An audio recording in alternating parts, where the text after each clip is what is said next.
It's time for the biggest story of the day. This is what made the cut with JJ and Alex on 97.5, the KSL Sports Zone. And, of course, this portion of the show brought to you by an incredible selection of Kia, Subaru, Chevy, Jeep, Dodge, or Ram, and now Mitsubishi. It's the Doug Smith family of dealerships. Nobody knows cars like Doug. Joining us on the program, he is our Utah Hockey Club insider for KSLSports.com and, of course, our all-around NHL knowledgeable dude. Cole Bagley on the program here with us. Cole, have you enjoyed these playoffs like we have so far? Yeah, it's been great. I think what's been most exciting is how invested a lot of Utah fans are getting into the Stanley Cup playoffs, even though, their team has an extra long summer, but they're enjoying, I think the parity and the competitiveness of what this tournament has to bring. So it's been a lot of fun so far. Hey, we're a hockey town now. We're an NHL market. We're looking at the Stanley Cup playoffs with a different eye. I mentioned it last night on the 10 o'clock news. I'm watching the Stanley Cup playoffs much differently, and I know a lot of people are. And as you're watching this first round, I think people that are new to the sport in this market are realizing just how incredible the first round is, Cole. Even though not all of these series are exactly competitive, some are. I mean, every series in the West is going to go 6 games. But what are your thoughts on the first round? Anything surprise you? Anything go exactly how you planned it would?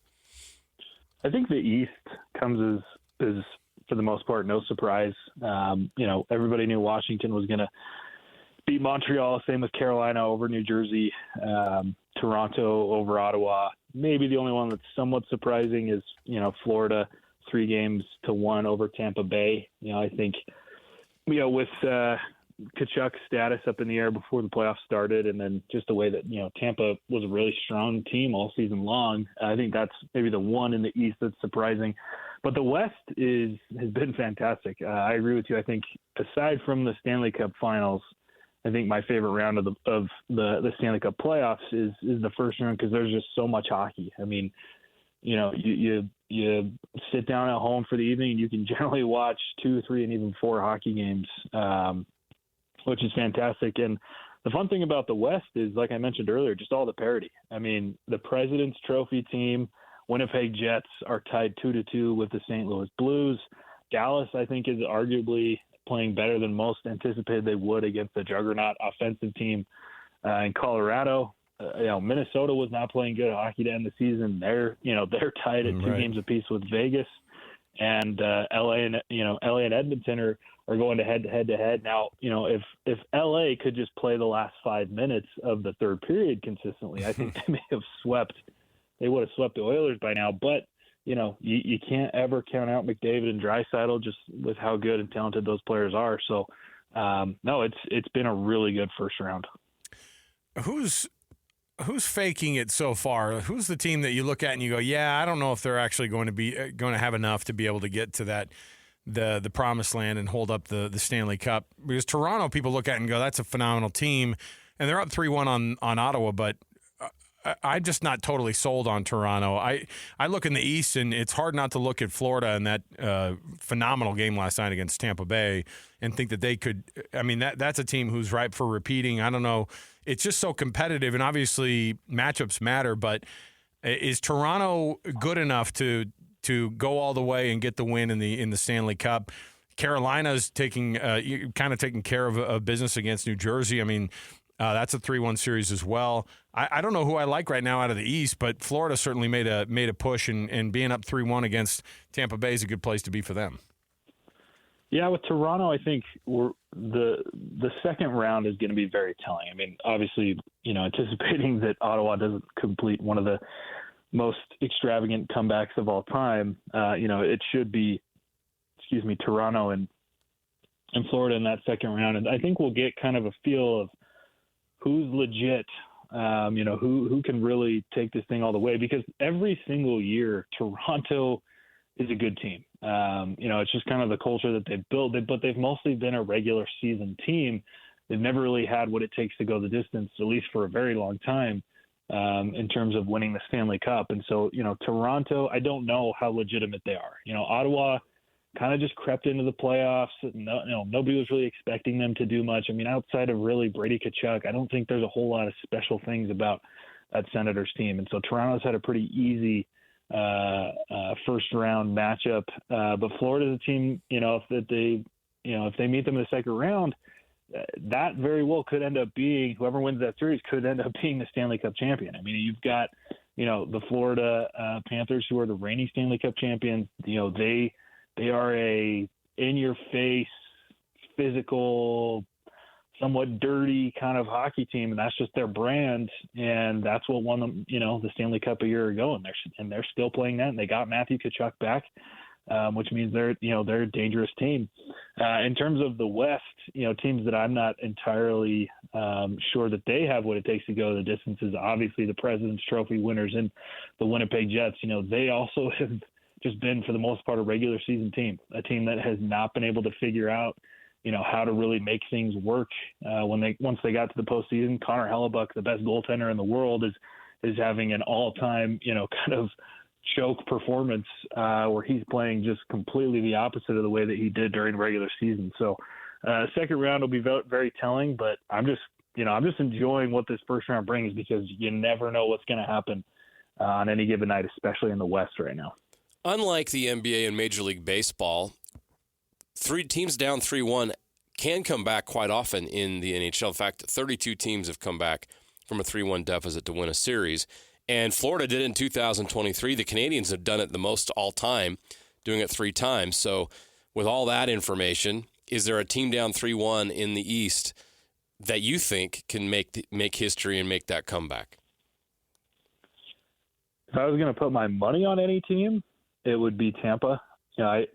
Montreal is too young, in my perspective. They kind of just snuck into the playoffs. Washington looks really good.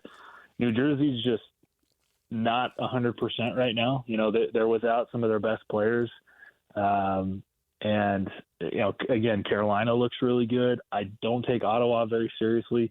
So if any team could do it, I would lead more towards Tampa Bay, just with their goaltending and having an MVP candidate and Kucherov and, a solid player, like Gensel. They're a good team. I really thought they were going to tie the series up the other day, make it 2-2. So if I was, putting my money on any team, I would definitely say the Lightning above anybody else in the East right now. Cole Bagley's our Utah Hockey Club insider for KSLSports.com. You look at some of these matchups. Where do you think that the hockey club would actually find itself in the next couple of years if you were to compare yourself to or compare the club to one of the teams who is in the playoffs right now, or could replace a team in the playoffs, or obviously next year people have their sights on what this could look like for the Utah Hockey Club being in the playoffs. So if we're to kind of project ourselves in the future here, what type of a style of a team matches what Utah is right now? Oh, goodness, that's a good question.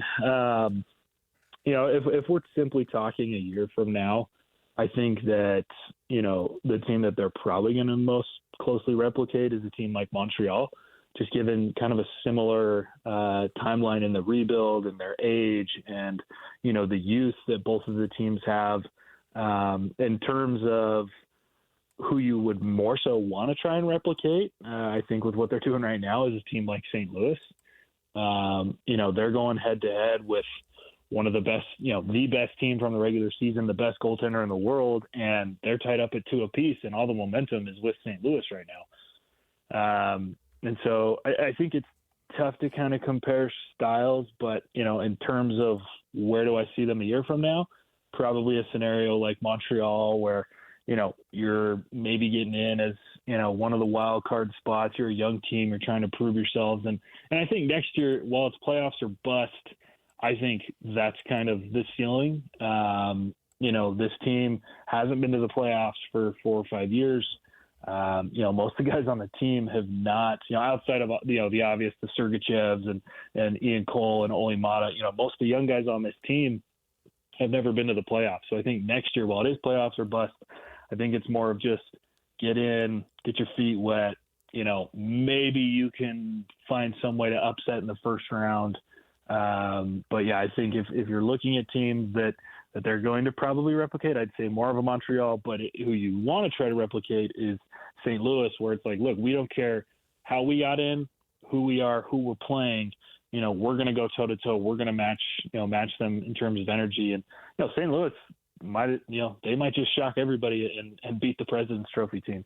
That would be amazing. And you're right. The parity in the NHL makes that possible. We have seen 8 seeds do that, or I guess you'd call it a 4 seed in that situation, however you want to term that. But building off of that, looking ahead, you look at the West, and it's just one juggernaut after another. But history tells us not all these teams are going to make the playoffs next year. So which of the 8 teams in the playoffs this year in the West fall out so that Utah can take their place? That's really tough. I don't know. I'll tell you, last year Vancouver and Nashville were in the playoffs. They did not make it this year. Who's going to go? The Wild and Blues replaced them. Who's going to fall off by 40 points next year? But history tells you that somebody's not going to make it. Yeah, I mean, I don't see it being Winnipeg. Even if they lose this first round, like I said, they're just kind of a regular season team. They have a really good squad. Hellebuck's not going anywhere. Dallas is on the up and up. They've got a really good team offensively. They've only gotten better with adding Rantanen to their arsenal. Colorado is another offensive juggernaut. Vegas is an offensive juggernaut. Edmonton, same kind of deal. So I think the teams that there may be some sort of opportunity to surpass is a team like St. Louis. I know I said that Utah would want to replicate what they did, this year, and that's still true. But I don't know that St. Louis is going to, be the best team in hockey from the All-Star break or next year, the Olympic break, through the end of the year by picking up, I think it was like 35 to 40 points over the last 25 games. Yeah. I don't see them doing that again. Minnesota, I'm not entirely sold on them in terms of, them being able to put together a full season like they did.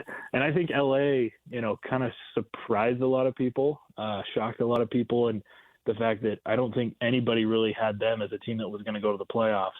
So we'll see if they can sustain, but that's what's tough. This isn't, I think the East, there's a lot more parity. There was a lot more opportunity for teams like Ottawa and Montreal, to get in. Whereas in the West, it was really, really tough.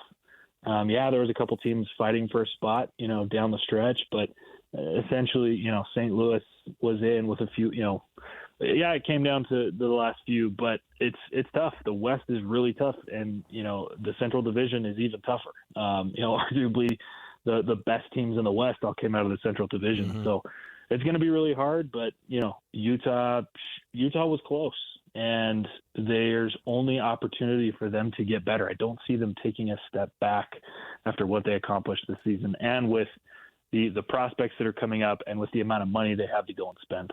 Yeah, in the East, the Islanders, Rangers, and Bruins did not make the playoffs this year after making it last year. The Bruins advanced, and, of course, the Rangers made it all the way to the Eastern Conference Finals, so it shows you how things can change in a year in the NHL. Well, it's going to be an interesting next couple of weeks here as we kind of – because I'm sure our attitudes will change. We'll be like, wow, this team's playing phenomenally, and then they go to the second round, and it's a totally different beast because every team and every matchup is different, and so – we're looking forward to see how this one goes. But, yeah, people in Utah are much more invested right now in these NHL playoffs and the Stanley Cup, considering what you're looking at is the possibility of where this hockey club could be next year in these playoffs and how difficult it is to make the playoffs if you are a team like – we look at a team like Nashville and go, oh, we thought that they were going to improve with what they did in the offseason. And then when you fall that short and not even close to what you were performance-wise last year, it's wild. The NHL's a crazy beast. Cole Bagley, you can read his byline at KSLSports.com, and we're going to keep hitting him up during the playoffs here to get the insights as we keep going on in these Stanley Cup playoffs. Cole, have a good one, man. Thanks for hanging out with us today. Thank you so much, gentlemen. We'll talk to you soon. Thanks, Cole. Cole Bagley.